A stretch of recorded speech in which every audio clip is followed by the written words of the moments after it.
उत्तराखंड में आई अचानक बाढ़ पर सपा नेता एसटी हसन के बयान को लेकर एआईआईए अध्यक्ष मौलाना साजिद रशीदी ने कहा, जहां कहीं भी जुर्म बढ़ता है वहां ऐसी आपदाओं का आना स्वाभाविक है, चाहे वह जुर्म धार्मिक हो या सामाजिक। इसका फैसला अल्लाह करता है। हर चीज को राजनीति से जोड़ना ठीक नहीं है। उन्होंने एक बहुत अजीब बात कही है कि जंगल काटे जा रहे हैं। वे जानबूझकर ऐसी बात कह रहे हैं ताकि सरकार पर दबाव बनाया जा सके, क्योंकि उत्तराखंड बने ज्यादा समय नहीं हुआ है, इसलिए सरकार के पास इन आपदाओं से निपटने के ज्यादा इंतजाम नहीं है।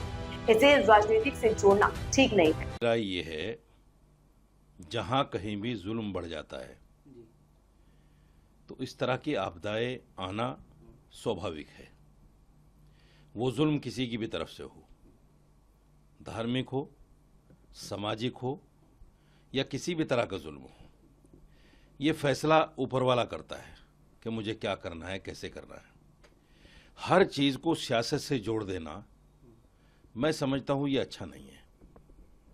जिस तरह से उन्होंने कह दिया, एक बड़ी अजीब बात कह दी उन्होंने कि जंगल काटे जा रहे हैं। हमारे यहाँ इस चीज का तस्वुर नहीं है। हमारे यहाँ इस चीज का तस्वुर नहीं है कि भाई अगर आपने पेड़ काट दिया तो आपके ऊपर आपदा आएगी। इस तरह की जो बातें वो जानबूझकर कर रहे हैं, सरकार के ऊपर विलेम करने की कोशिश कर रहे हैं वो कि काटे जा रहे हैं, खाए जा रहे हैं। उनको सोचना चाहिए कि इस्लाम क्या कहता है। इस्लाम ये कहता है कि आप अपनी हद में रहो। धर्म कोई भी हो, उस धर्म को मानो। धर्म की सीमाओं को जब इंसान लांघता है तो इस तरह की चीज़ें आती हैं। दूसरे ये है कि हम यही क्यों सोचें कि भाई वहाँ ऐसा हुआ है तो ऐसा हो गया। वो एक ऐसा इलाका है, हम देखते हैं कि हर साल वहाँ कुछ ना कुछ होता है। कोई ये पहली बार तो आपदा नहीं है।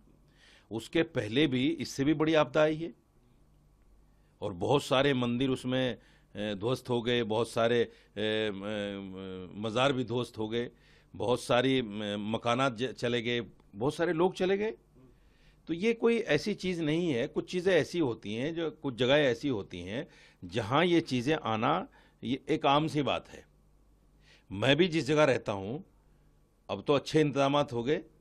पहले जब तक अच्छे इंतजामात नहीं थे तो पानी आ जाता था और हमें खुद अपना गांव 2-3 जगह बदलना पड़ा। तो चूंकि उत्तराखंड को बने हुए बहुत ज़्यादा टाइम नहीं हुआ, मैं समझता हूं सरकार के पास इंतजामात ज़्यादा अभी नहीं है इन आपदाओं का सामना कर सके। तो इसको सियासत से जोड़ना या इस पर कहीं ना कहीं सरकार को कटघरे में खड़ा करना, मैं समझता हूं ये अच्छी बात नहीं है। हर चीज़ पर सियासत अच्छी नहीं। अगर कोई इंसान चला जाता है, चाहे वो हिंदू है या मुसलमान है, सिख ईसाई, जिसका नुकसान होता है, हमें उनके साथ खड़ा होना चाहिए और हमें बल्कि अपनी तरफ से ये बात कहनी चाहिए कि हमसे जो मदद हो सकेगी हम करेंगे। सरकार हमें इजाज़त दे, हम वहाँ पहुँचें, हम लोगों के घर बनाएं, हम लोगों को खाना पानी दें, हम लोगों को राहत रसानी का काम करें। हमें तो इस तरह की बातें करना चाहिए। आपदा में अवसर नहीं ढूंढना चाहिए। ये उन्होंने